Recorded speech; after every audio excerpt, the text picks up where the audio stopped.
A warm welcome to Disky Talk with Luyo. If you're tuning in for the very first time, I do ask that you please subscribe and hit that notification bell. If you've been a part of this journey, I hope you thoroughly enjoy this episode. So, on today's episode, we discuss all things PSL transfer news as we focus on Amazulu, Orlando Pirates, Kaizer Chiefs, and Mamelodi Sundowns.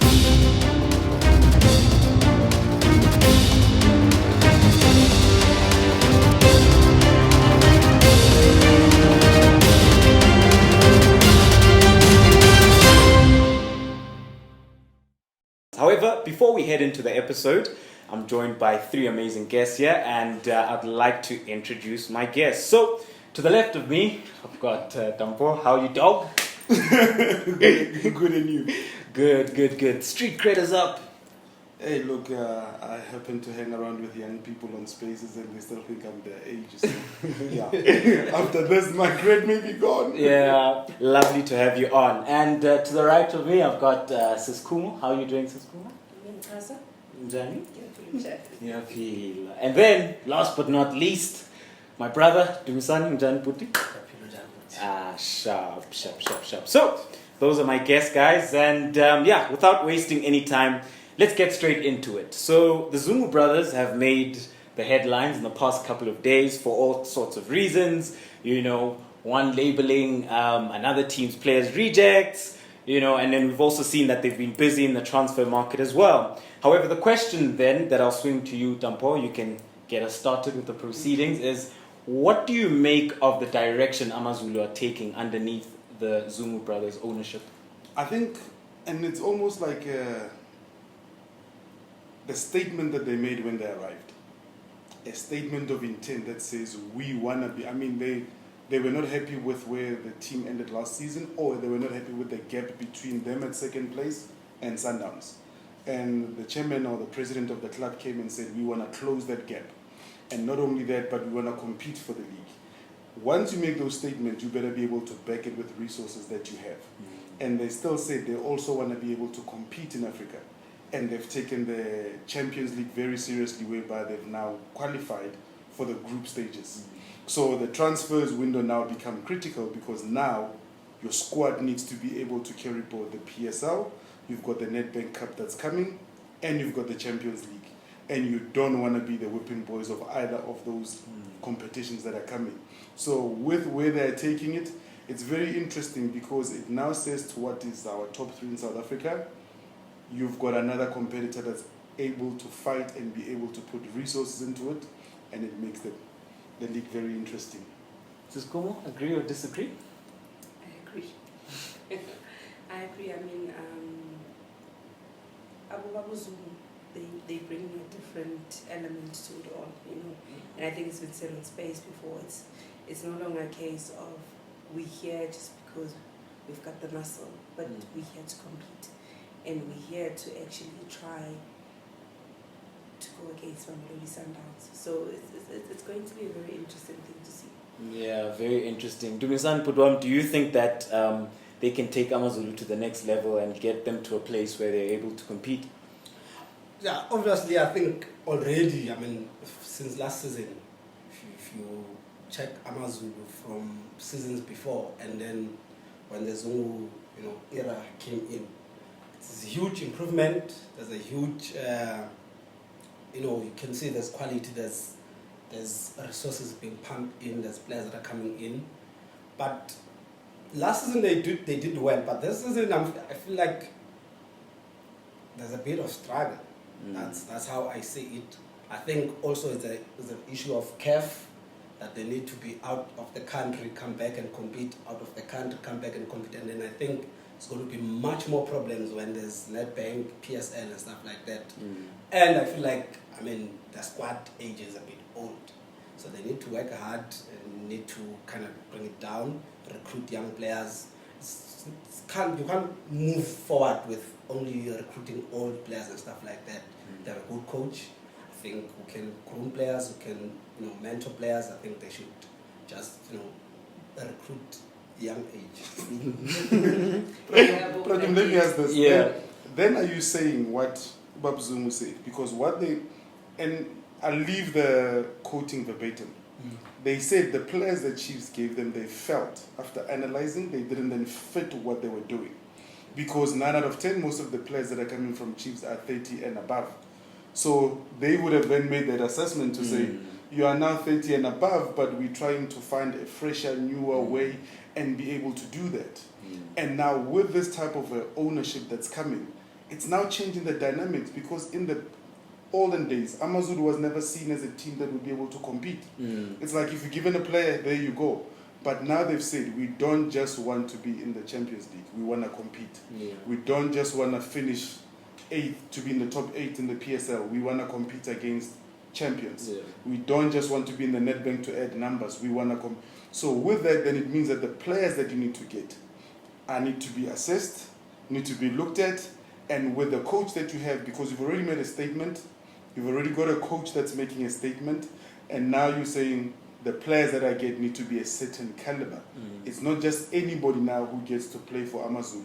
It's actually the cream that gets to be able to be there. Yeah, and speaking of that, and speaking of recruitment, and when we have a look at the transfer window, we do know that they did unveil in the past week a striker goes by the name of Mojak. I don't know much about him as of yet, and according to Coach Benny McCarthy's facial expressions, he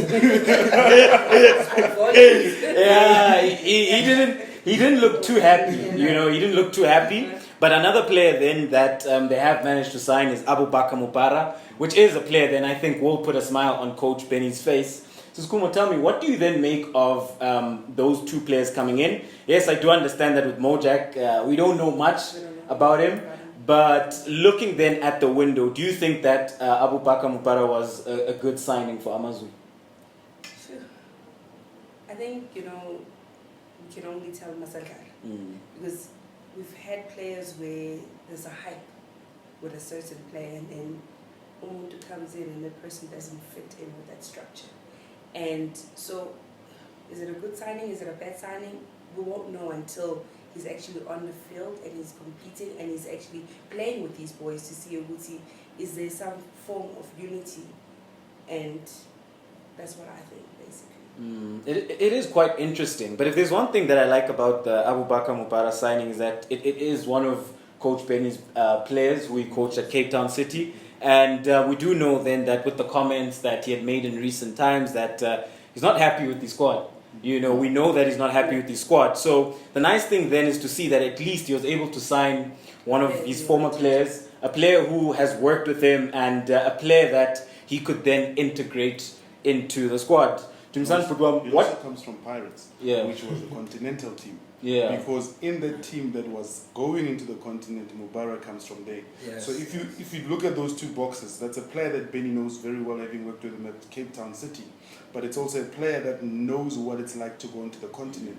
Because when you travel in the continent, you need to be able to know certain things. You need to have a teammate that tells you, hey, don't get overexcited. When you get to Lubumbashi, this is what happened. When you get to all those teams that they're playing against. So those two things for him are already a plus. Like Kumo said, now it's a matter of the dynamics between him and his teammates.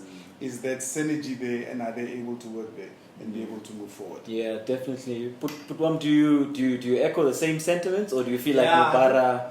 No. I feel like he's a player that Benny knows. He knows what he gets, and I don't think he's getting the backing that he wants as far as this window. Maybe it's because it's January, no one wants to make panic buys and stuff like that. But I think in Mubara, he has the player that he knows, the player that he understands, adding to what Brampose is, with the CAF experience. I mean, this is a player that has been there from days of Ajax and stuff like that. There's a lot, in his belt. So I think it's a good signing, but Jack, I don't know. I don't know if he's getting back up. It is quite interesting, but my focus then is on Abubakar Mupara, because this is a player we know that during his times at Ajax Cape Town, started off as a centre-back. He got called up to the national team. We saw him play as a right-back. He went to the Olympics, had a fantastic performance at right-back against Neymar. He went on to Pirates. At some point at Pirates, he won Player of the Season at Pirates, playing as a defensive midfielder. And a lot of people would then feel like he hasn't really kicked on and reach the heights that one would have expected. Do you feel that him then being a utility player has sort of hampered his progress alongside the injuries, and a coach then not saying, not pinning him to a position, Tampo? And how do you then think that he fits into Benny's squad? Where do you see him playing? And I think it's a double-edged sword. Because you are a utility player, then there is no position that you master in. And it's a conversation I was having with somebody who supports Kaizer Chiefs. It's almost the same conversation you need to have about Blom. Is he a better DM or is he a better right back? Because you can never then say he is your best at that, and then you can refine that. Because then when you need him, you then take him out. So it's a good, but you will never be, when you then mention midfielders, do you mention him along with those? No, you don't, because you're thinking, no, he can go to defense. And when you mention defenders, you're going, no, he's not. So that kind of keeps the player whereby you can't hone your schemes. You can't be able to just say, this is what I'm doing. This is how I'm able to do that. So it's a good thing for the team. It's a good addition where he can give you option. But also it's that whereby you can't say he's failed in those positions, but he's been able to put authority there. But unfortunately, because it's not as... all the positions he's playing are specialist position. I think even now, when you're looking at a DM, it's a specialist position. Because you need to know, okay, I can go 20 meters forward. I can't go all the way to the box because this is where I'm meant to be. When you're a right back, this is what... And he knows that, and that's going to be very interesting. It's going to be a very interesting addition to the back, because either way it's at the back. It's going to be an addition at the back in terms of... and that stability is what Amazulu needs. Because... Veli Muta for the longest of time was the reason why Amazulu did well. He saved them and he kept them in there and been able to do that. But now you're going to need a couple of other players that can put their hands up and say, let's help Veli along, or whoever the keeper is, and make sure that we turn those... Because if you look at their losses, it's always been the 1-0s, the 2-1s. So it turns those losses either to draws or wins. Suddenly they are up there. Yeah. It makes a world of difference. Do you guys agree? Disagree? No, we agree. Last man standing. He could be the last man. The last man standing. So it's going to be interesting to see where PSL is actually heading. Yeah. So from KZN, we then move to Soweto. Ish. We will start with Orlando Pirates. So I'll swing this question to you. What do you make of Orlando Pirates' quiet transfer window, and do you feel like that they should have strengthened this transfer window, or do you think that within the squad they've got the players to take them forward, considering the fact that there's the Nedbank Cup, there's the DStv Premiership, and then there's the CAF Confederations Cup as well? I think you should also check who's available on the market, because that's another question. You don't just want to go out, panic buy, get a player, then you can't use the player. You don't know why would you buy him in the first place. Orlando Pirates has a rich squad. I still believe there's a rich squad. There's guys that can compete. There's guys that are very experienced. I think they're just lacking in terms of organizing the squad, and I think it's a squad that is underutilized. Let me put it that way. A good squad that is underutilized, they need to make it better. Because who do you go out and get, and who's gonna improve the Orlando Pirates team? Except the Tebo Mukwena, sign. There's no one to sign. Let's be honest. There's no one else to sign. Orlando Pirates, look at what's happening with Malawi in CAF. They have a player that's sitting on the bench. He goes to CAF, Kapatino Mango, and firecracks. They have the players. They have the qualities. Just an issue of use it properly. Cisco, how do you feel about Orlando Pirates? I know Omaki, but... That's what my kid on but Abomaki, like you said, they've got a fantastic squad, and I think I said this on Twitter, and they almost ate me alive. And I said, you guys are not lacking with players. Where you guys are lacking is the technical team. You don't have a technical team that can actually utilize his players and actually take them to where they're supposed to be. So I know a lot of people say this, that Sundowns is turning it into a farmer's market. It's not. What they've done is they've actually now got the right people for the right job. And that's something that we fail at, like South Africa. Bring your cousin from Utata. thinking now, Uguti, I actually need someone like Dampo, someone who knows, Uguti, if I've got a player like this, what is it that I need to do to utilize a specific player and actually Nimbege where he's supposed to be. So the only problem that Orlando Pirates faces now, apart from being homeless, is the fact that they don't have the correct technical team to lead them, to actually get them to where they're supposed to be. Because if you look at Isquad's Orlando Pirates, they could have taken on Mamelodi Sundowns. The only problem they had is they don't have the correct leadership. And I would definitely echo the same sentiments, because when you look around the squad, you've got Pule, you've got Lodge, you've got Mahango. As a front three, there's only, in my head, when I think, you're only looking at a Shalulile, a Zwane, who could only be better than them. But throughout the rest of the league, as a front three, they've got a dangerous front three, and what I like about them, that front three, is that they're very balanced, You could have Upule and Lodge either exchanging wings. You've got Mhango through the center. You then have Lipasa. You then have Umabasa as well, who we know he can score goals.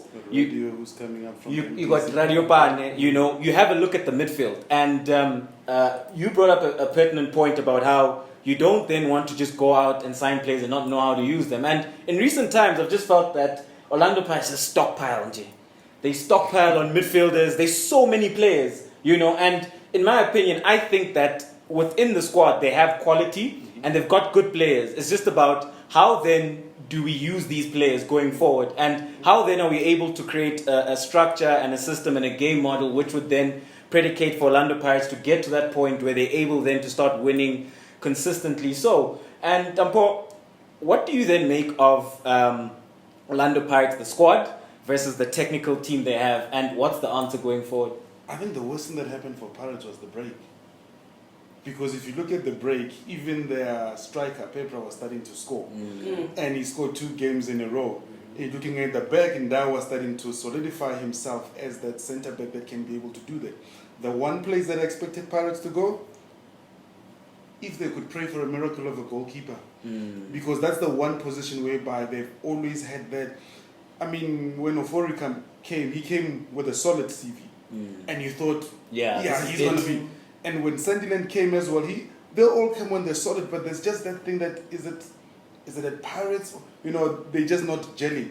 But with the team and structure, if the technical team can be able to get the best out of those players, and not only the best in terms of just performance, because you've got so many gadgets nowadays that can tell you fitness and everything, but to be able to gel as a unit, to be able to play combination. The same combination that you're seeing in Naturena of Dolly and Billiard. If you get that at Pirates, then you're sorted. If you get the midfield, is it playing Ben with Linda? Are they work? So you get those combinations at the back. Do you play with whoever you... But let it know that those two are my go-to guys. And then you have in every position. Then suddenly you have a team that's... So for me, the break probably did them wrong in so many ways, because now they have to go back and start. But the one position that I would have liked for them to get was a solid goalkeeper that can be able to be a reliable goalkeeper and be able to get them forward. Because when you look at depth, they've got. If you look at Monare, you're looking at Motswara, you're looking at Linda. So the depth is there. The quality is there. It's just the team dynamics that they need to be able to work. Let them go on team building exercises. They don't need to train, just do team building exercises. Definitely, I would agree with that. And I look at 2 positions. I look at, firstly, goalkeeping department. I definitely agree with that. And then a centre back. And I say a centre back because with Jele, he's coming back, and when he partners Nda, it looks a lot more solid. But then we know that then with Uchele, at times. You're not talking about boxers now. We're talking about serious things. No, I'm joking. But with Jele, then the issue then becomes for me that the injuries you pick up, and as soon as Pirates start to pick up that defensive momentum, Jele goes out, and then all of a sudden now you're sort of panicking. Who do we partner Nda with? It becomes a bit of an issue. So for me, I think those were 2 positions that they had to address. But going forward from the midfield into the striking department, I think these guys have so many good players. You know, and I think that if you have a conversation with any coach who doesn't have a club currently within Africa and they're looking at a squad and they say, pick one squad you'd like to coach, I'm sure a lot of coaches would say, I want Pirates. Because of what you can do with Orlando Pirates. Look, for me, Lord, it's one of the things, and I haven't seen it, or maybe I haven't watched enough Pirates games. If I could get the combination of Tyson and Ndar right, because Tyson is a very good man marker. And if you look at how he played at Ajax and how he played at Vets, in the A, he's good. It's just the confidence hasn't been there. Don't leave him to be your last man, but Ndar looks like to have a head that you can be able to say, let me watch my right, let me watch my left, and be able to do that and talk to Tyson, because communication between you and if they get that right, I would say then Pirates can be able to go forward. Because then when Jele comes, there seems to be a natural thing that he gets along with and that. But Tyson, for me, if they can just get that right, then from the back, then that's solid. The keeper, you're hoping that Ofori comes back from an injury. But then they get that right, then it gives them a platform to be able to build. Because I always believe, and I read somewhere where they say, you know, midfielders and attackers can win you a game, but the defense wins you championships. Yeah, definitely. Because that's the difference between a 1-0 scoreline, a 1-1, and going down. So once they get that right, then where they're sitting, and for me the sad thing is that the league is gone. Because you need to pray for a tsunami, for Sundowns, something to happen in Florkop, and it doesn't look like it's happening. They're more building a tsunami in reverse for you. So, but that would give them then a good platform to be able to build, because when you're looking at the youngsters that are going, I mean, if you watch MDC now, you can tell that Radio has been playing with senior team guys, and he's a different player going back. And you're looking at what Lebasa's coming back from an injury, Capadino's coming back from AFCON with some confidence that is so he's suddenly going, that's a team. And now I think a lot of people will understand why Peter used to say the only team that could challenge Sundowns was the London Pirates. Definitely. And so we've touched on so many things, but what sticks out like a sore thumb is that technical team, the elephant in the room. And the straight question then becomes, do they keep Coach Fatu and Coach Mandla, or do they go out and then get a new coach? Because it's the first time in my life. But they're not classified as coaches, though. I'm going there, Dambo. I'm going there. Who's the assistant? Who's the Dambo, I'm going there. I will say it's the first time in my life where I see, and this is a bit of a tongue twister, so guys, bear with me at home. Assistant, caretaker, co-coaches.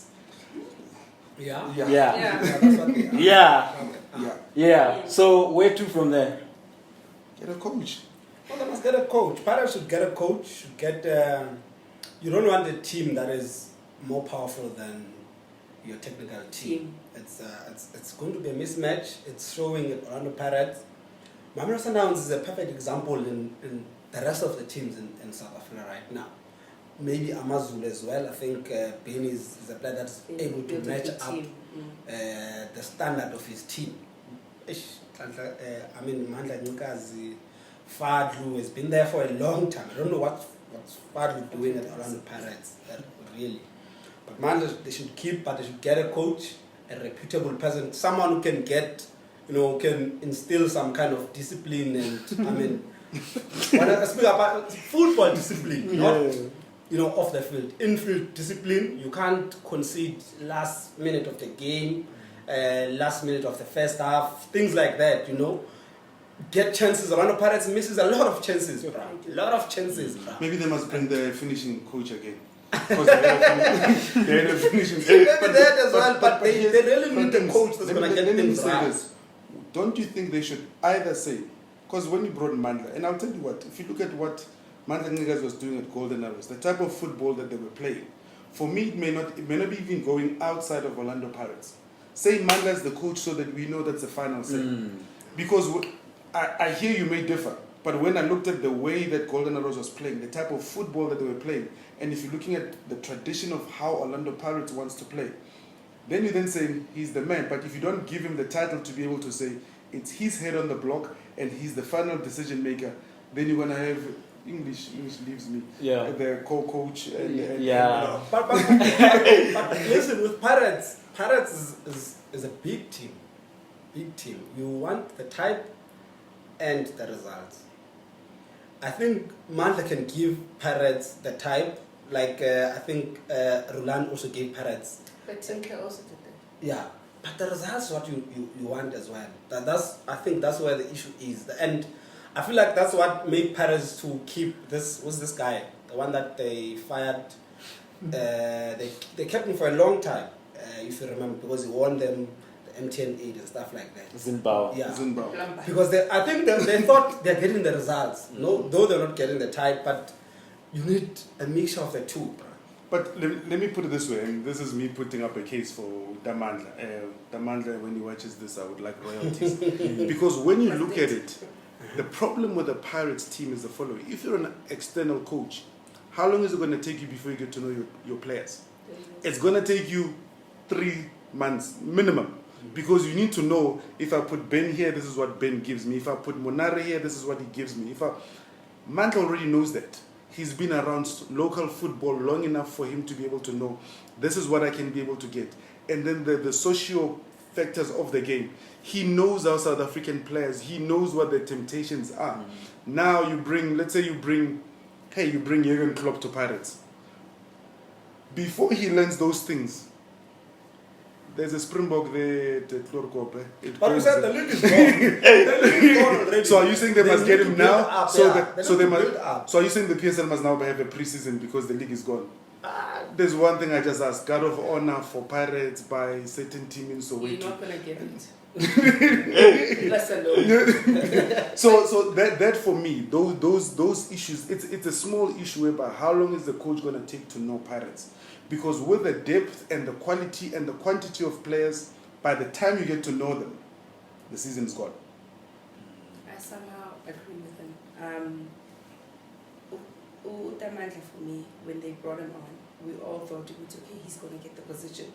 He's going to be the head coach. I'm one person who does not believe in Oshumuntu because, that's their livelihood. But I feel Orlando Pirates needs to find some position for Fadlu somewhere. I don't know if you what. No matter yin, you know, he could also be a sanitizer, like a player. It's fine. But Tamanga, the way he plays, guys, who knew Uguti Golden Arrows would make the position it made last season? Do you know what I mean? So Created history. He created history. And some people are saying he created history, but it was a team that was built by us. But it doesn't work like that. Because you can find a fantastic team. Look at what Benny did. Cape Town City found a great team that Sinclair left there. Did it work out? No, it didn't. So what I'm trying to say is, Utamanga, they can give him the position as head coach. Find him an assistant coach. Find him a technical team that he can work with. Or allow him to actually pick his own technical team. Then it will work. Yeah. As guys, they can't work together. I don't know whether there's a personal gripe or anything. Not that anyone cares about that. Yeah. But what I'm trying to say is they need to find someone that he can work with.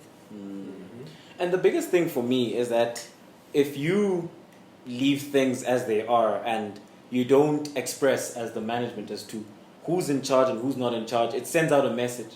And that message is that we don't really, you're on trial basically. And for me then it sort of discourages even those who are then in charge of the team that I've been on trial for so many months. So I just feel that they should come to a decision. If you're going to give Tamandla the position, give it to him and say, you are the head coach, Fadlu's the assistant coach, you get to do what you want to do with your squad. Going forward, how then would you like to play? Which structures would you like to implement? What would you like to do? Here's the DSTV Disky Challenge team. Which are some of the players you'd like to incorporate? And I just think that a man then starts to move differently when he's in charge. Yes. And he knows that his head is on the block. Whereas if then both of you guys are more or less now having to caretake this team, and I also then think that to a certain degree, Utamandla then is sort of held back because now he's then with Coach Fadlu, who's been there much longer. So Coach Fadlu can always pull rank. I've been here longer than you. Yes. And that's just where it's at for me with the Orlando Pirates. So it's either they go out and get a head coach, or they give Tamanda the ropes and say, you know what, you're the head coach, and set in motion what you'd like to see with the squad. This is your squad. Do what you want to do with the squad going forward. This is the budget. This is that, and make everything clear. Yeah. You know. Whereas if things aren't clear, then yeah, there's confidence issues there as well. You know. They must go get a coach. They must go get a coach. Bona. Yeah. Look, this whole concept of caretaker coaches, it's the in thing now. No, it works at one club. It works at one club. No, it's there in Europe as well. Ragnic is caretaker. I think Thomas was also caretaker until, before they extended his contract, they gave him like 18 months and stuff like that. I think if you know what you're doing, you're supposed to produce results. I just don't feel like... I think part of the reasons why Pirates is hesitant on appointing him, coming out straight, is that they don't see it. That's how I'm feeling it, and I don't see it. I don't want to lie. But then why did they get? I think they should assist. Yes, within the structure. You were correct with saying the type of football you can, give the Orlando Pirates outlook in terms of how the football looks like. But you need someone to give out, to be a head coach at Orlando Pirates, a winner at Orlando Pirates. You don't need someone who's did well one season at Golden Arrows. I just don't believe it. So you want an international coach or any? So would you then go? Because remember there was I think it was the chairman of Kaizer Chiefs who said Kaizer Chiefs and Orlando Pirates cannot be coached by a local coach unless something happens at Al Ahly. Then you get that man who can be able to demand respect, and he'll be able to. No, there's international coaches, yes, but also I think there's competent coaches around the country. I think there's people who can do the job. So with that being said, if there was one name, then you'd have to throw out within the country. Who do you think then can coach Orlando Pirates? It's taken. It's Benny. So you think Benny McCarthy would do a job at Orlando Pirates? I still think 2 more seasons at Benny at any club, then you can send him to the Ghost. Is it? You think it is some time? For me, it's with the time that he spent as a coach. Let him get his credit. Okay. Let's see what he can do. We've seen what he can do in the one season. He can be able to come in and impact the players, but it's about doing it continuously.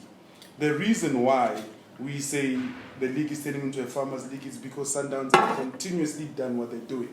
The reason why Sir Alex Ferguson is the greatest in England is because he's done this continuously. The reason, then you have proven pudding whereby the proof is in the eating, and you say they've done this. Let's see what Benny can do now. It's his second season at Amazulu. Okay. Then you can then be able to say, then he comes into the equation because you know what Benny can be able to do and be able to do that. Maybe Kevin Johnson could be the man for that. So, let's then move on from one Soweto giant to the other. I know that this segment is Dampo's favorite segment. I know. So I think it's only fair then that you open up proceedings with regards to Kaizer Chiefs. What do you make of their transfer window with regards to... What transfer? Who did they sign? No, Dampo. They didn't sign. Dampo. Is anybody going to Chiefs now? No. But here's the question then, Dampo. The question that I have for you then. With regards to the players that they were linked to, and the position then you think that they should have reinforced but they didn't. The Chiefs are so great that there are even songs that they wrote about Chiefs way before. 50 Cent wrote the song, You is a window shopper. Chiefs ask, are you selling? and they leave it there. But so they do window shopping and they never buy. Yeah. And the thing for me is that there seems to be a mismatch at Chiefs. And I'll tell you what, Stuart has had COVID issues. Arthur Zwane plays a different team. Now, if we are part of the same thing that we were saying about Pirates, if we're sitting in the same technical meeting, we both know what we're trying to achieve. You can't suddenly move Blom from right back to center. So you then going, is there a technical issue there at Chiefs that is not able to get this click to be able to go? Because then you're then going, Why is he moving from right back to there? Why do the players look like they're playing a different system when Arthur's there? When Arthur's there, they play that expensive football that is Kaizer Chiefs, that plays with swag, that plays with arrogance, that then says, okay. And then Stewart comes back. You've still got a defender of the season that he did say he hadn't seen him. Maybe at training he hasn't seen him yet. You then go, but how? The players that they were linked to, and this is the thing. They were interested in Tebogo Mokoena. They were interested in Mbule. And unfortunately, where you getting them, they're priced assets. You can't expect to get platinum at the price. Master.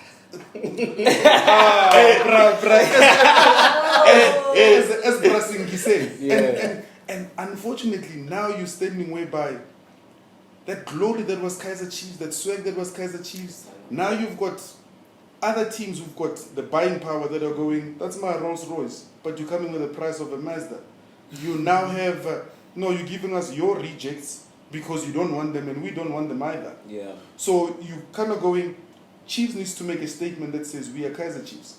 Once upon a time they were known as the mighty Amakos. The mighty is now gone, they're just Amakos. Because now the guys that are coming, and this is a new phenomenon within the league. In the olden days, we used to know Chiefs, Pirates, Sundowns, every player wants to be there because these are the team that pays well. These are the teams that will look after you. Look at the teams that are now buying well.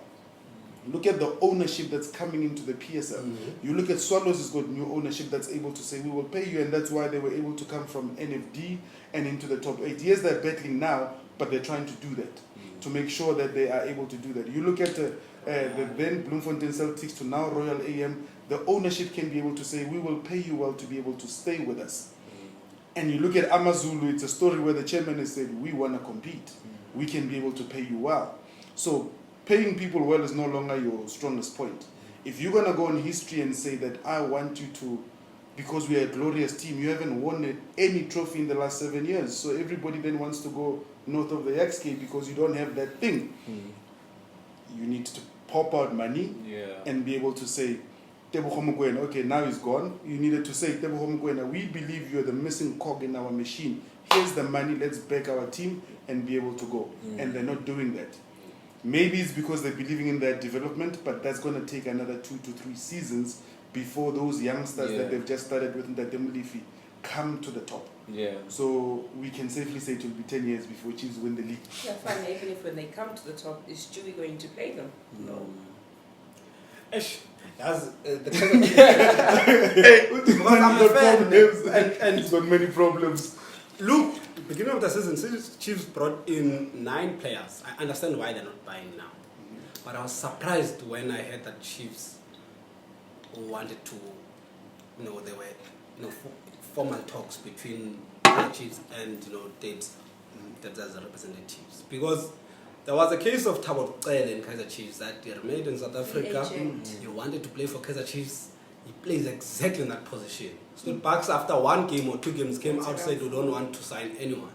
So surprised, would you, okay, end of the season, after you said you don't want Thabo Cele, but remember, there was also the case where Letsolo could have signed for Chiefs, because as part of them signing for Bloemfontein, from Bloemfontein Celtics to Royal AM, if any player wanted to walk out, he could have walked out of that. Stewie said he doesn't want him.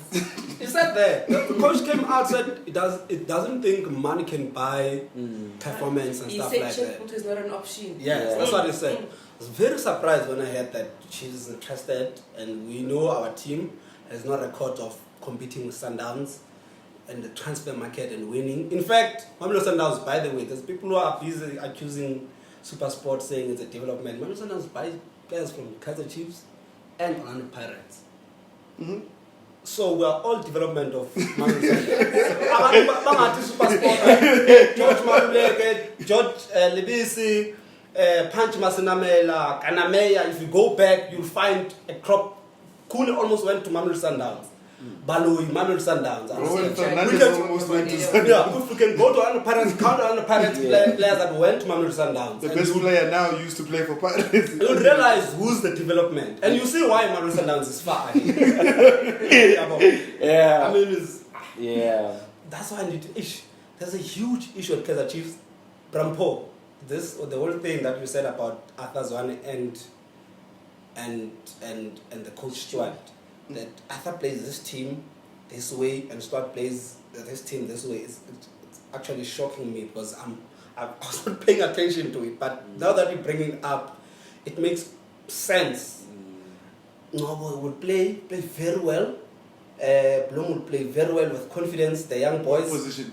What position would Blom play at? No. When I mean, wasn't the Pile? Will play when Arthur is playing. But when Arthur's playing, where does Blom he plays at 10. When he plays, when this guy is the coach, he's back from COVID. He plays some kind of a player. I don't know what he's done, and he's expected to go back, track back, mark, and all that. You can see this guy is not built for that. And I disagree with you, Lapo.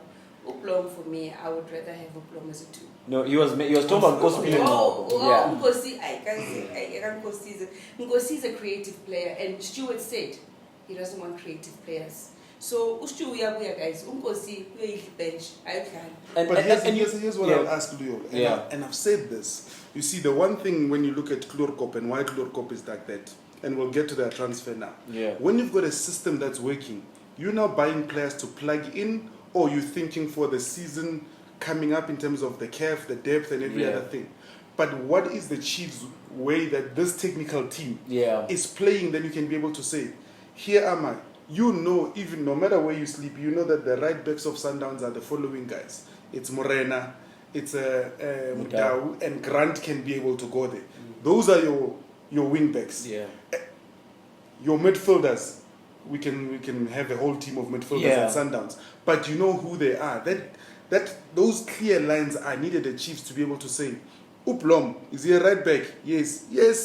If you have crisis, you can then move him there. Yeah. Or if he's a midfielder, go look for right backs. Yeah. Say Frosla, you my right back. Rama, you my right back. Ngezana, you my right. No. I'm just if you're deciding where you're playing him, if you're playing him in the middle, that's what you would need to do there. But if you're moving him to say you're my right back, then you need to fix in the middle. Yeah. Because you need to say the man from the IPL who called Alexander, you need to deliver. Yeah. And I always say, get Nange some help. Yeah. Because Nange needs somebody who can be stable. Yeah. If you look at Chiefs, and there was a league that Chiefs lost under Mushine Tukram. Jabu Pule disappeared, but what people missed was that Ace Mbuto disappeared. Because Ace was the guy that was the anchor in the middle. Yeah. And after Ace came who? Ningomash. Ningomash was solid in the middle. After Ningomash came Yeye Lutsulunya. Yeye was solid. After Yeye came Katande. Who's now? Yeah. You know, and it's that position. If you look at Sundowns, that's what River does. Because those are the players that are not going to shine up front. But they will say, when you go for a corner, I'll be here to defend. When Nange goes forward with the ball, I'll keep the shape. Because from a defensive player, there's nothing worse than defending watching your posts. Because it means you're chasing. So they would need to get that DM that's able to say, let me sit here. Could they get a player that's on a 2-season, maybe Lindzeni Palane from it's a Rolls Royce, but Mazda money. So those are the things that you need to be able to look at to say that's an option, that's a short term, but we're getting somebody that we can be able to do that. And I think the best short term, if Chiefs were to say we're going to address that position, is Mahaula at Amazulu. You know, I think. Sorry, from where? From where? From where? Amazulu. So you're gonna have to smoke the peace pipe quickly. But here's the thing then about Chiefs, and this is the thing. And if you've played the beautiful game or you've watched the beautiful game for long enough, you'll get to realize something about players, right? Body language is everything. It speaks the loudest. The body language of certain players when a certain coach is on the bench, it's different. The body language of the players when 10-1 is standing up and barking out instructions, it's different, you know. And you mentioned the point of Uplom. Underneath Stuart Baxter, he plays as a right back, and underneath Coach Zwane, he plays him within the heart of midfield. Now, one of the positives then of us not being able to go to the stadium is that we can hear what the coaches are saying, and we can hear the players. Against Maritzburg United, Coach Arthur Zwane got, when Chiefs were struggling in the first half, if you guys remember that game, they couldn't really get into the game. Coach Arthur stands up, he goes to the side, and then he shouts, Njabulo, sidlalise, meaning make us play. So already it tells you that Zwane sees this guy as a midfielder. And a defensive midfielder who can actually put his foot on the ball and start to make the team play. Hence why, if you've seen him as a defensive midfielder, he got the assist against Sekhukhune. Against that very Maritzburg, he also got the assist where he broke forward. So already, I think just that underlines everything that's happening at Kaizer Chiefs. Coupled with the fact that you've got Nkosi Ngobo, who was the best player last season, under Coach Stuart Baxter. He can't even get 10 minutes. But underneath Coach Zwane, he's the key player. Boy, go win us the game. And when I look at Kaizer Chiefs, the one word which sticks out for me is disconnect. There is no correlation from the bottom to the top. It's almost as if every department is headed in its own direction. There's nobody who's then directly linked to the next department. If you're then in charge of, you're the technical director of the youth, I'm then maybe the assistant coach, then she's working in a certain department, and then he's the head coach. We should all be pulling in the same direction.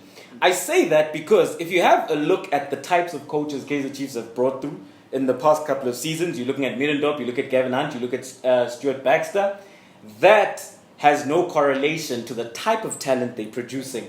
Already it tells you there's a huge disconnect. It doesn't make sense because you can't then be producing currently right now there's Umtutuzi Shabalala who's setting the scene abuzz, right? Do you then take that player and will he fit into Stuart Baxter's team? No. You won't play. But here's my question. Can he carry Chiefs?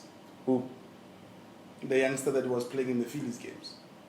Because that's what you need. You need somebody who can be able to say, I'll carry this team on my shoulders. I was speaking about Villagas. Yes. No. Because what you're doing is you're now going, now the expectations are going to be on him. Do something special. But what you need to be able to do, and I believe with the appointment of a technical director at Chiefs, you're saying, okay, the position is right. With the appointment of the Demuli Finzeki at the development, because even though he may have coached our national team, he built harmony. So which means he understands what it takes to build youngsters. And then you say, okay, those two, the technical director should be, then you've got your scouting team, which is another element altogether. And then you've got the senior team. Yeah. So you should be able to say, in an ideal world, they all fit in and they report to the technical director. The question, does the technical director have enough experience to be able to command and say, this is the philosophy that we want to play at Chiefs, this is the type of player that we want to develop, this is the type of player when you go to scout Liolo, this is who we're looking for, and say to the current team with the coach, we need results. Yeah. Does he command that authority? So what I'm saying then, Tampo, is what I'm addressing and the picture I'm painting, I'm off the field, out of the boardroom, I'm addressing the whole Kaizer Chiefs picture. Yes. That the biggest problem here is that each department, they're not pulling in the same direction, and that's when I then bring up the point of you can't be developing a certain talent, but you don't have then a coach who would facilitate for that talent. Yeah. It means that there's a disconnect. And also then the approach within the transfer market. You mentioned Tabokta earlier on. Also, one of the dynamics when you look at talent within a squad, you're looking then at closing the gap. Your weakest player and your strongest player, the gap should be minimal. Yeah. And if you're then looking in the transfer market and you're looking in, Perusnat is free. Litualo is free. Pele is free. Those are very talented players, and they've been playing as well. They're dominant as exactly, and they are specialists in their position, right? And then you have a look at the squad. You have a look at the fact that you got Dolly. You have a look at that you've got Nkosi Ngobo. You've got those players. You've got Kama Biliat. You've got a young Blom who's very talented, up and coming. You look at those three players. Then you're then looking at, can we bring them in? And when we bring in those guys, then we start then to minimize the gap between the weakest player and the strongest player, which is very, very important. And players then who more or less think alike.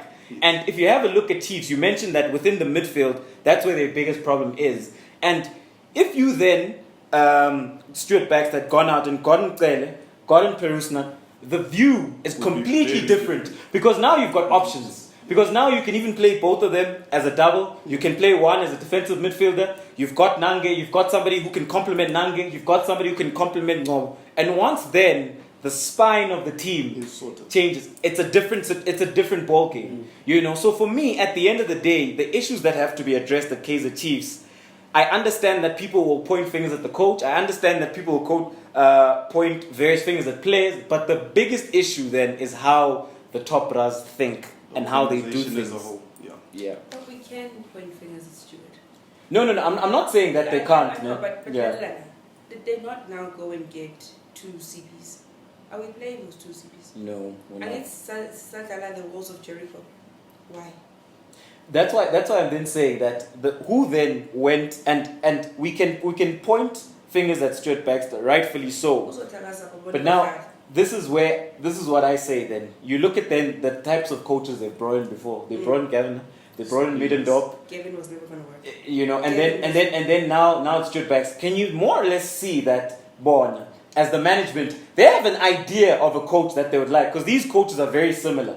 But they then don't have a structure anymore. exactly, and then you have a look at the players, right? You mentioned that they went out and got Dube.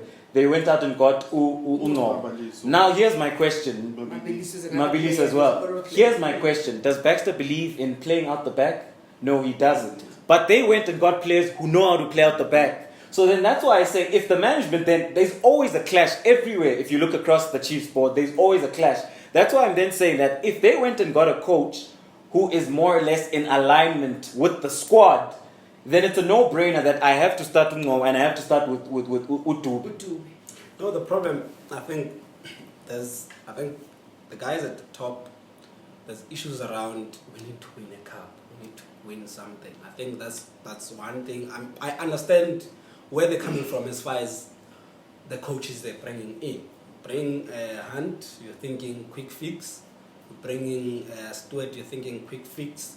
And that's why I always go back to Sundowns. It's a model.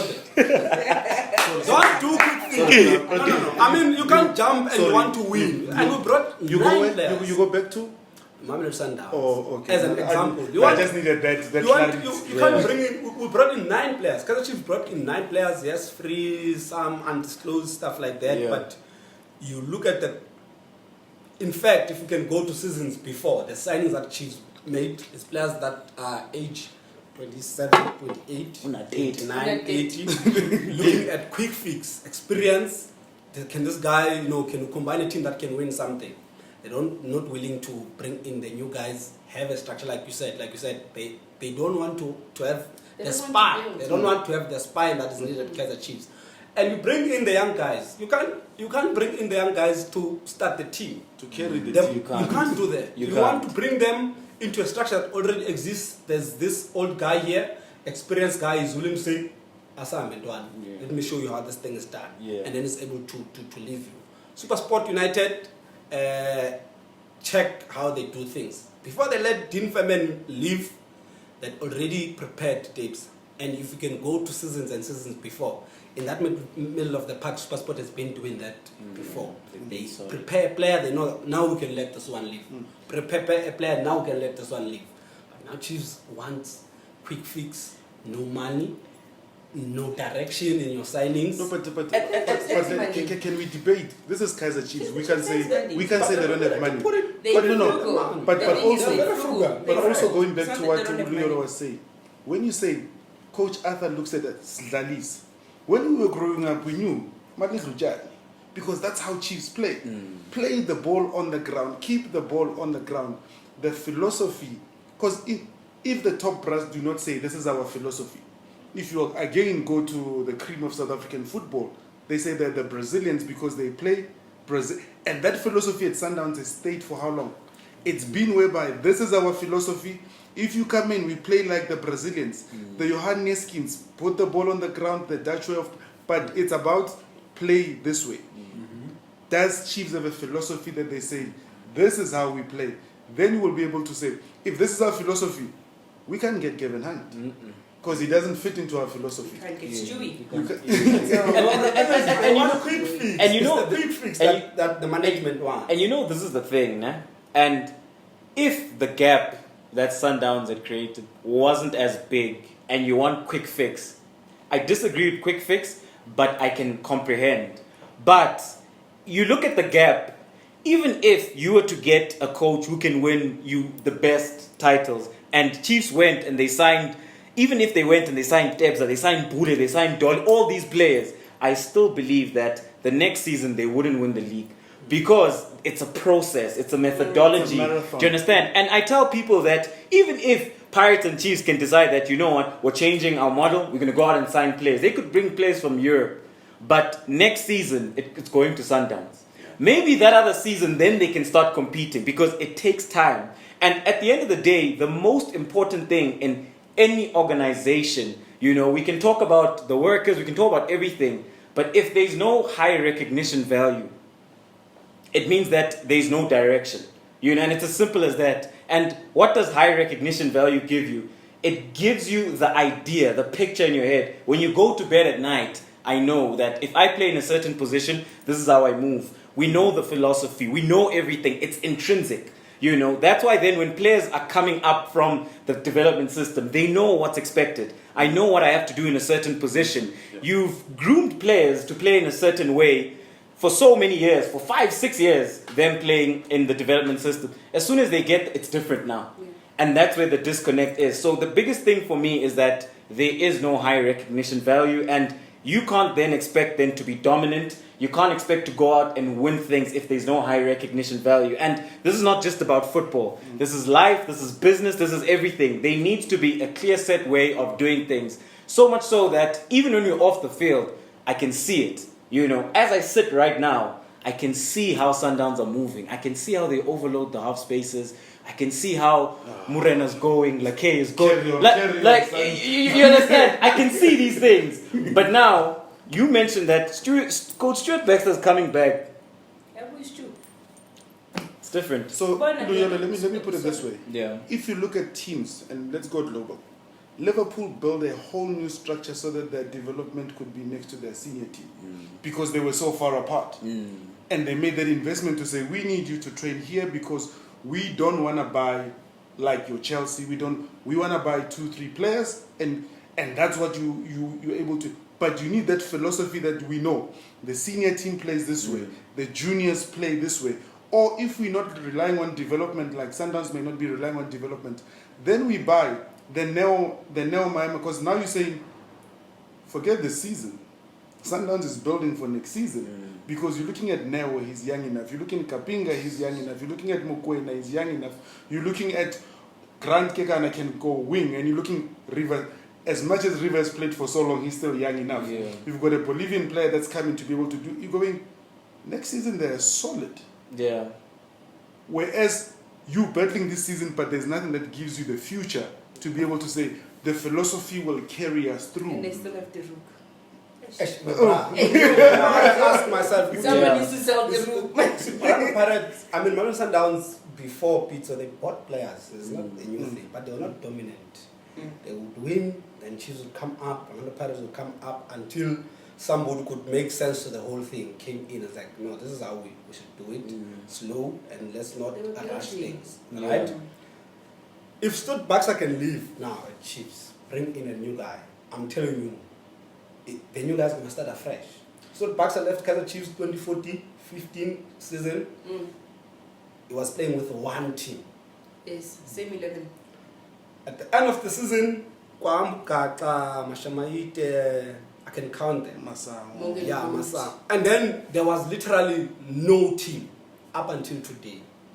That's where the problem is, that these guys, you want to back, so you want to fix this, let's win, let's celebrate. You remember 70th birthday, we thought we were getting there, we were celebrating, we were going to, yes, it was 50th, 1970, okay? 50th birthday. We thought we were getting there because it was dangerous. There was a kind of quick fix thing that was happening until teams realized, no, this guys, and then all things collapsed. Where after the Mbulu, the guy from Morocco, after the guy's moment, Kambala moment, yeah. There was literally, you saw Kaizer Chiefs with it. Yeah, we did. And the next coach coming had to build up from scratch. Yeah. But Because you want quick fix. I don't have a problem if Stewie was building. Stewie's not building. That's my problem with Stewart. Stewart is not there to build. You understand? You cannot now tell us, Guti, I never saw a mobile play. No. So where did you see Nangi play? So let's just start there. Imagine.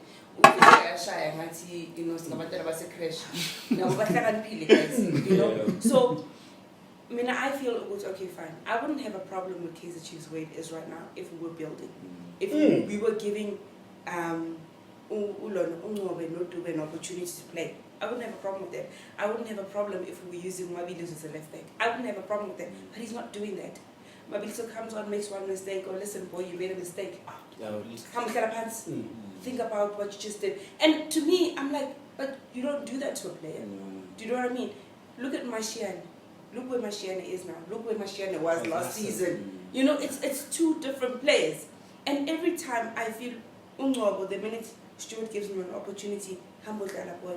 You guys need to see the fear in Nkosi's face when Upexa is there barking orders, because that's what he does. He doesn't coach. Stuart doesn't coach. He barks orders. That's why he keeps Mandoso around Cardoso and Mandoso. That's why he keeps them around. These are players you don't have to coach. These are players you just tell, stand there, make sure the ball doesn't go in. And, you know, so that's my thing. If you build and build, and as supporters, we will understand that you are building. He's not building. He's doing the opposite. You know, so players that we all know, you can't now say Ukhatebe runs around like a headless chicken. Who says that? Which coach in his right mind would say that? You know, so to me, Kaizer Chiefs has a lot of problems. It does, but Stewie, winking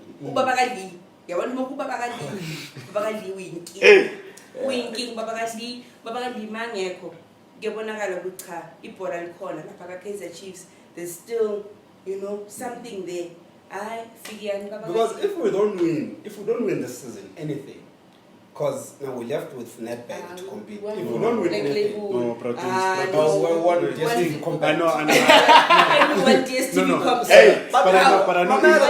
English is not our thing, ne? But let's drop the word if and when. When you don't win, but because it's fine. Nedbank as a way of being won by underdogs. Let's leave it.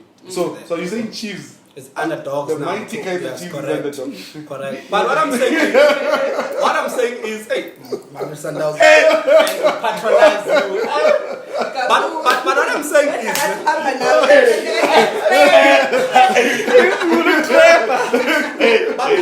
look, what I'm saying is that if we don't win, Kaizer Chiefs fans, Tina, were very impatient. If we don't win, the guy is going to be sacked out. Yeah, who's our Puma to it? Maga Puma. It coaches eyes of Kale. That's what that's what she says. Understand? Who would understand if you say the boys? I mean, Blom is like 3 seasons, 4 seasons now. Nobo is in fact ahead of Blom in terms of seasons. Yes. And we say it's development happy as well.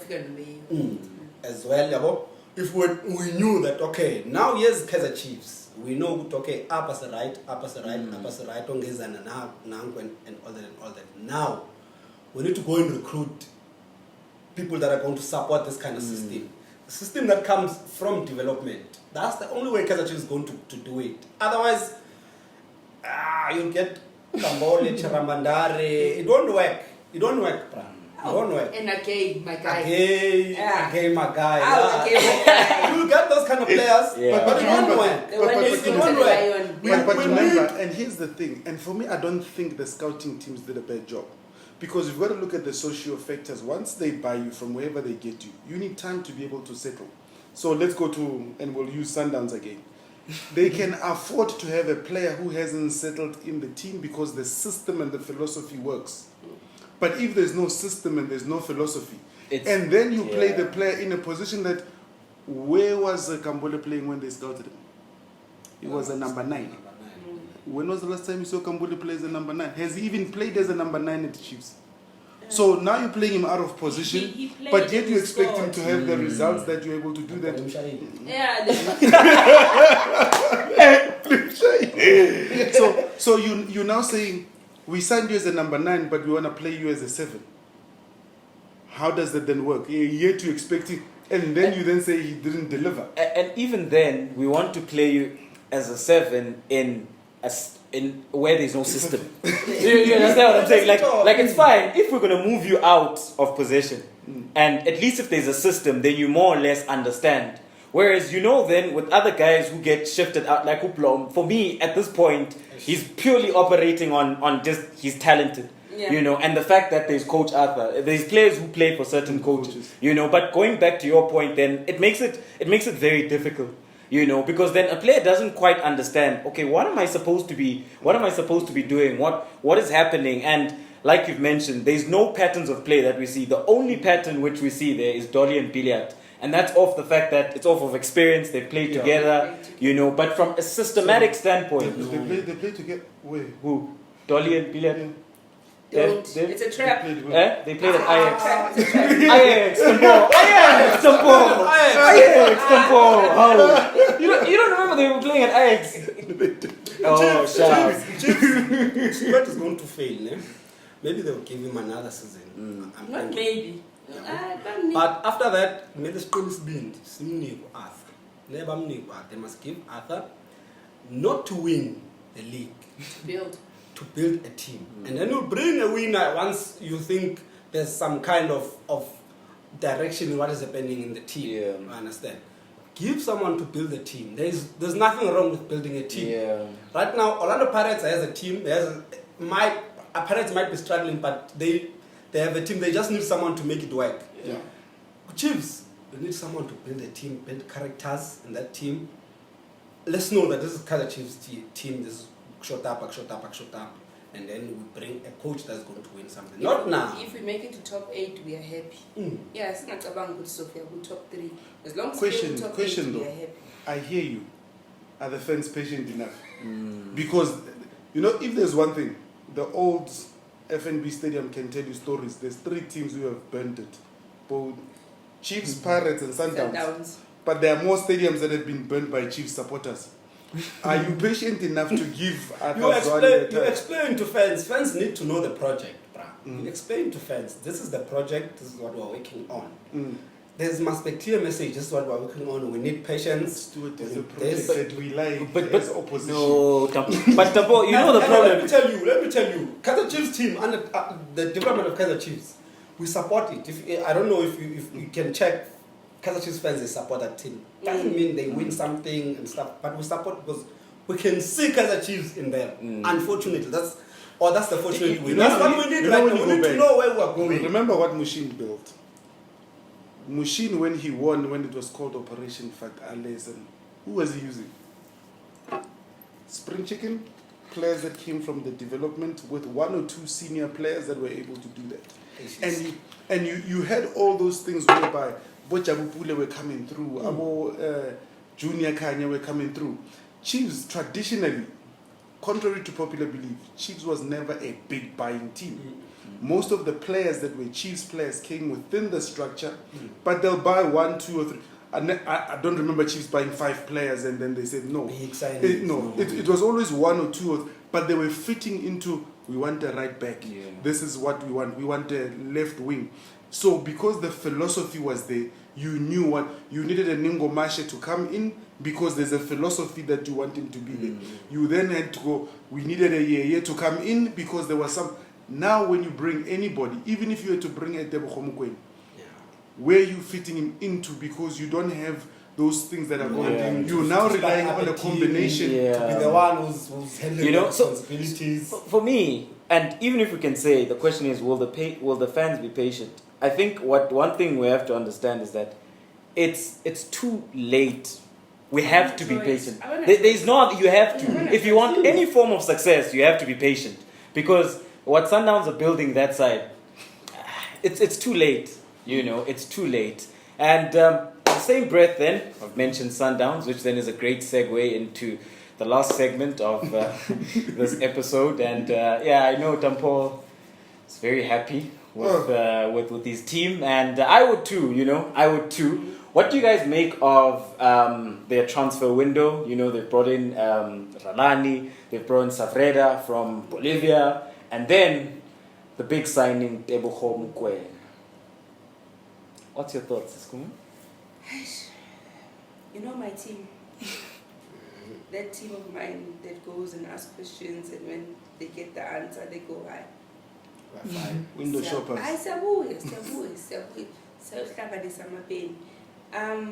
I'm happy for Mokoena, honestly speaking.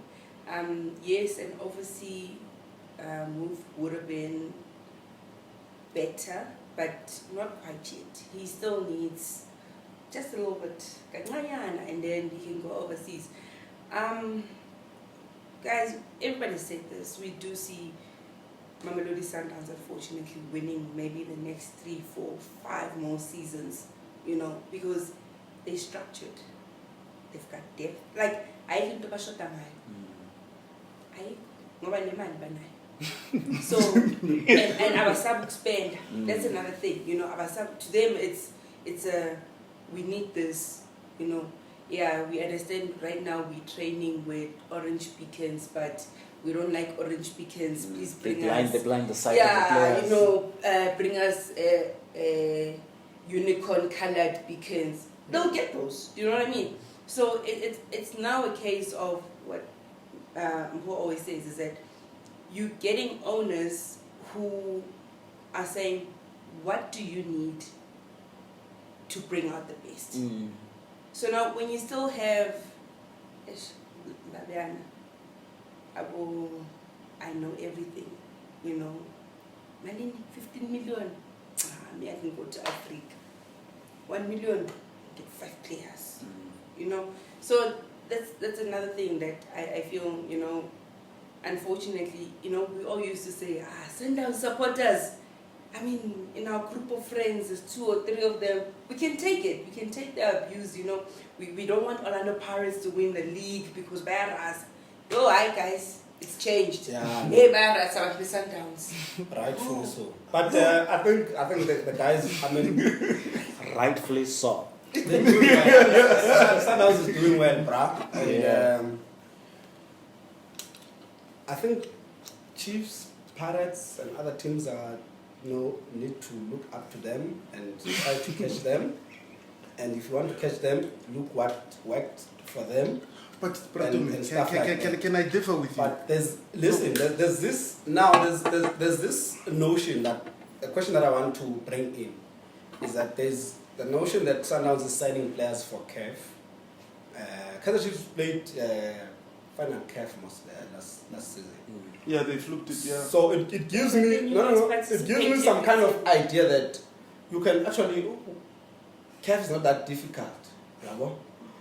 Now what I'm asking myself is maybe at the end product, that's where you need proper quality. That's where you separate boys from men. We can go to Simba and once you reach your Alak, that's where issues start, right? But I want to ask, why is it that Salah's been recruiting and for CAF, but the issue? No, but participate about every year they participate. No, we've accepted the participant certificate for the last little while. For me, a successful season at Sundowns this season needs to be in the final. Of CAF. If you're not in the final of CAF, you have failed. Because then you can start talking about winning it. Yes, you can have you can look at like Chiefs, whereby you look at the teams that they got building up to that, you're going, yeah, but then you get a likely in the first quarterfinals, then you're talking a different kettle of fish. But that's football. To be the best, you have to be able to beat the best. And it's exactly that. When you say, for example, you have to compete against Sundowns, you may not be a pound for pound big spender. Then have a system that defines you as the opposition. If you look at, for example, if you're looking at certain teams, Ajax internationally, Ajax doesn't buy players. They come from Amsterdam. They are known as a team that will build you to be. Define that as Chiefs, as Pirates, and say, no, we're not going to do that. This is how we're going to have a model that works so that you can be able to have a business model, a philosophy that works, a technical philosophy that works, then you can be able to then go and say, we're good.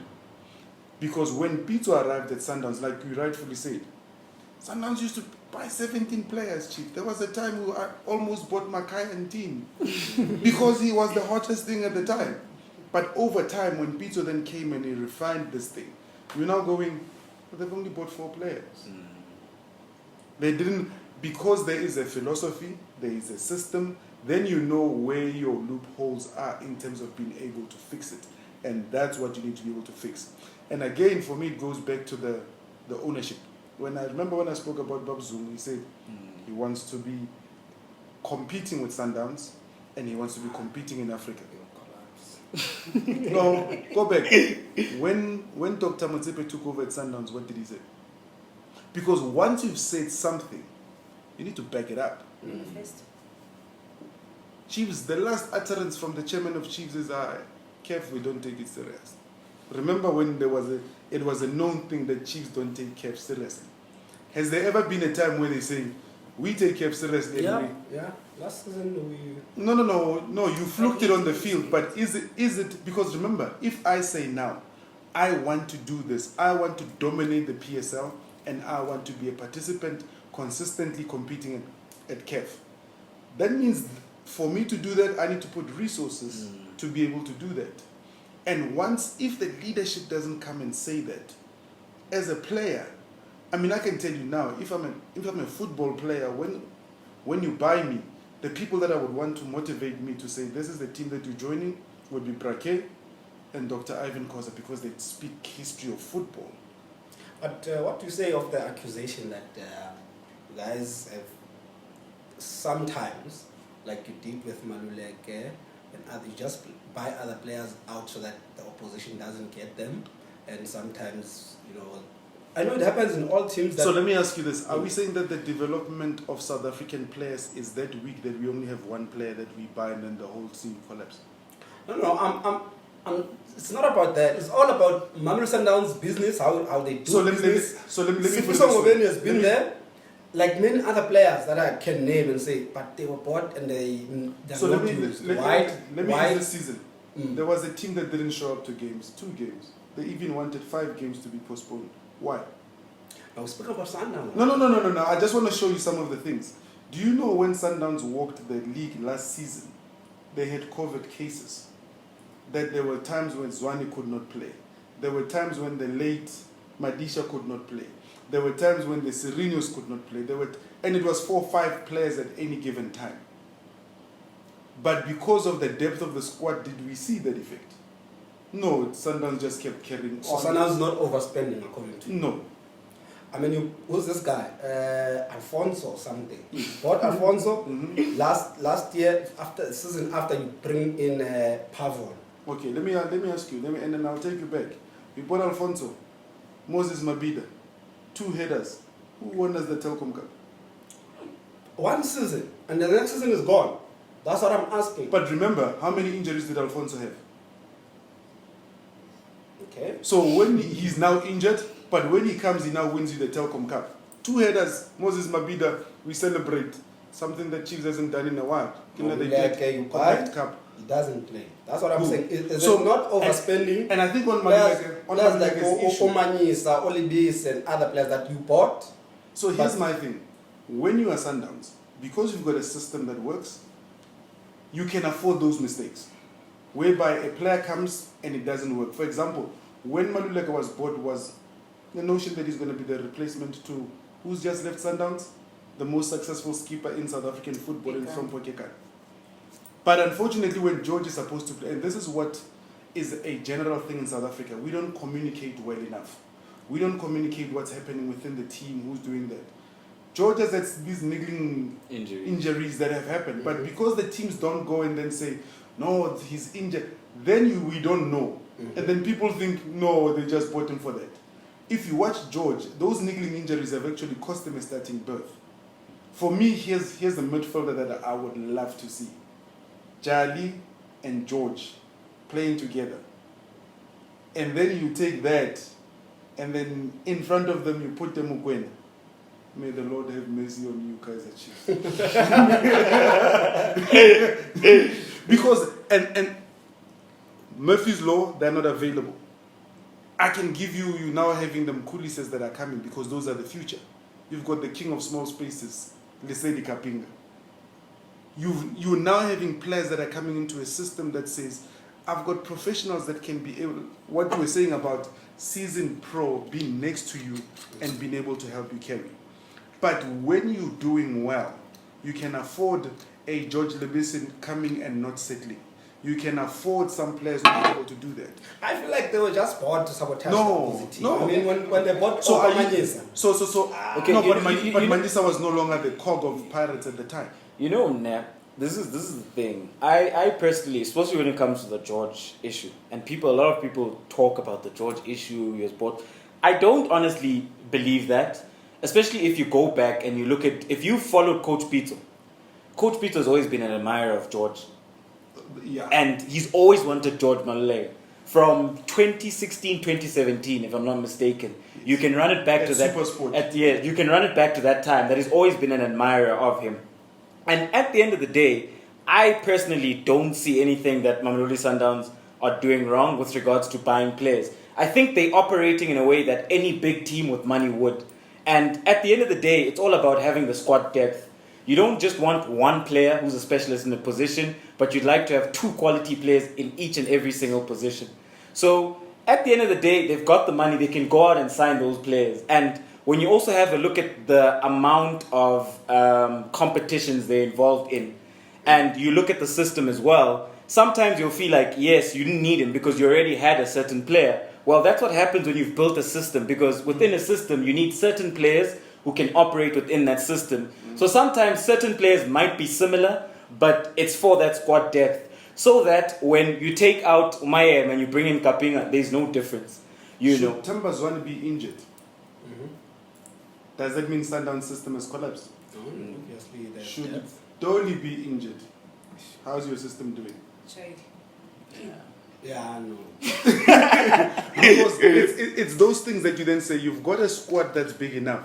But what will happen is, because players bring different things, and like I said earlier, you know, if you see a Tapelo Morena coming in, you know you're going to work as a right back on the other side. But if you see a Modau starting, you know they want to be solid at the back. Wait, so it's Divine Lunga is a left back or is a right back? Left back. Left back. Is Divine? Is Fiso? Is Fiso? Lake, Is Lake? Mudiba. It's Mudiba. Uzongena Fiso. So I understand that. So but you can't have no, four players in no. one position. So let it me doesn't ask happen anywhere in the world. No. It's still COVID. No. But here's my thing.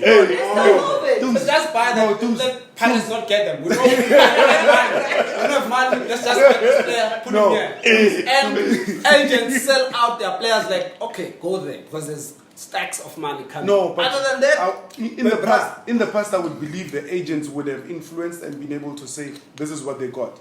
But when you look now, so let me say this to you: like he gets a red card. While he's gotten a red card, it's at the same time that Mudiba is injured. What do you do? Because he could have a long-term injury. So are you now sitting? You are now sitting in March. You can't buy a player, but you're competing in every competition that you win. yeah. Because your squad, and these are some of the things. Remember your squad. Sundown squad is the one that's played most games because you get into finals. I know it's a foreign thing to Chiefs. So you get into finals. You now have played how many games that's got to do with MTN 8? You now get into the Netbank. You play all the games because you're trying to get to the finals. You now have 30 games that you need to play with. The body gets tired. But then when it happens, because most people go, how many times last season did Tambazwane, he's got that hamstring niggling injury that when you see him, you go, is it the hamstring? So who then comes in for him? You can't have a weaker somebody that comes in for him.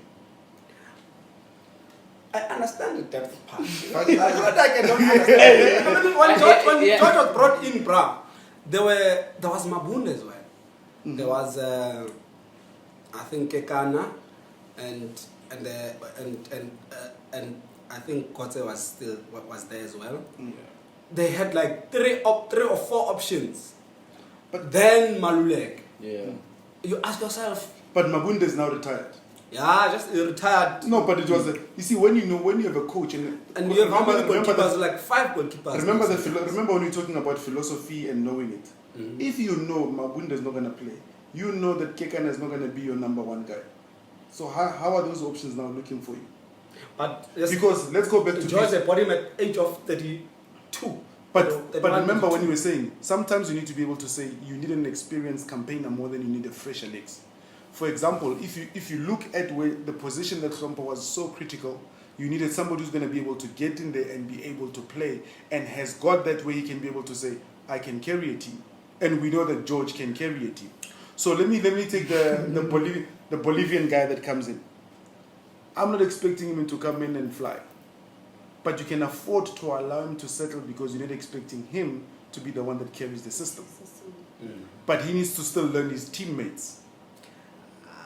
Emalas is mine, yeah. No, but if you use it wisely, then you'll have this. Because remember, long-term injuries can happen.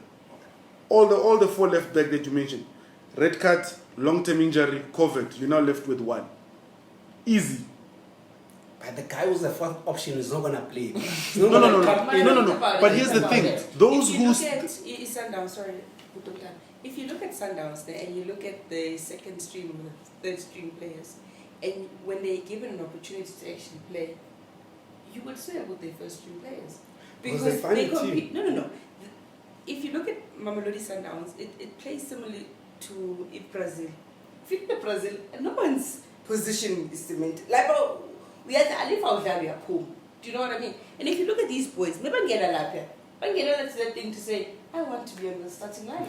No, So just last one from me. Take Man City. Sterling, when he arrived, he was the player that everybody thought. Can Manchester City today play without Sterling? They do. But Can Manchester size City of play the without squad, Foden?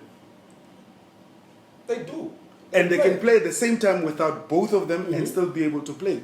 That's what you need a squad for, to be able to say, if Zwan is out, a Morena is injured, a Mabu is injured, long-term injury, a Serino is acting up because he wants to go to Alahi, do you then cry and say we've lost 4 of our best players? Or is the PSL going to say we're giving you a postponement until you've sorted out your It's issues? not like an improvement.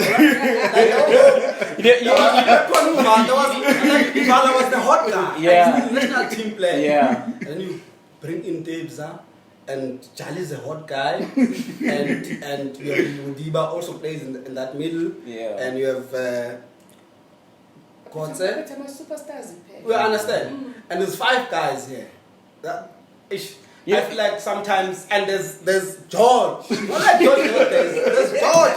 Hey, 6 midfielders. It's like, okay, as long as the other opponents don't have that, let them come here, sit aside, But- and see what to do with But them. let's go back. I think it's, I'm gonna defend my FC. Sometimes When you George buy came, players that you don't need. when George came, Chiefs had the option because remember it was a season that was extended because of COVID. Chiefs were given an option to say Sundowns didn't play George. They didn't buy him at that time. Even his contract got adjusted once Chiefs said you can go, and he still got to Sundowns. He didn't play. Chiefs had the option of saying George, Finish off the season. Whatever the politics are, you then let go of the very same guy that you said was your prized asset. And where did that leave you? It left you in the hands of the Limpopo guys. So it's that when you've got quality, at times it looks like when everybody's fit, it's a lot. But when you're taking into consideration the things like COVID, we don't want to write to the PSL, can we please postpone for 5 games? Now you're not showing up, now you're taking the PSL to court because you don't have the players. Because if number 11 and number 10 are injured, It's a mess.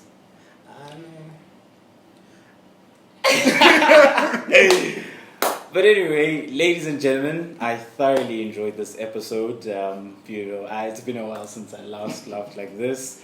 Dampo, thank you very much for coming. anytime, Peter. Thank you very much for coming. Thanks, dog. If you're on Twitter, you can check him out on Twitter. Your handle, Dampo? Mpoza929. Yes. he's great in spaces, you know. Sometimes you might disagree with his opinions, but, you know, lots of knowledge from this man. Siskumo, ngiyabonga. Ngiyabonga uza. Tavern Queen. Yeah, Tavern Queen. Also very prominent then when it comes to hosting spaces. Tavern Spaces, unfiltered, and you can catch her on Twitter as well. Your handle, Kumo? And Kumbe. Kumo Bear, yes, there you go. Putwam, thank you very much for coming through to Sunny. Yes. Guys, this is another man who's got a YouTube channel. Please do then check out his channel. And, you know, by his expressions, you can tell what his channel is about and who he supports. Your channel, Yako Putwam? Dibale Football Channel. Okay. So, thank you very much, guys. None of you releasing an album, a book? No, nothing? we're releasing a trophy to the But anyway, thank you very much for tuning in to yet another special episode of Disney Pop with New York. Signing out.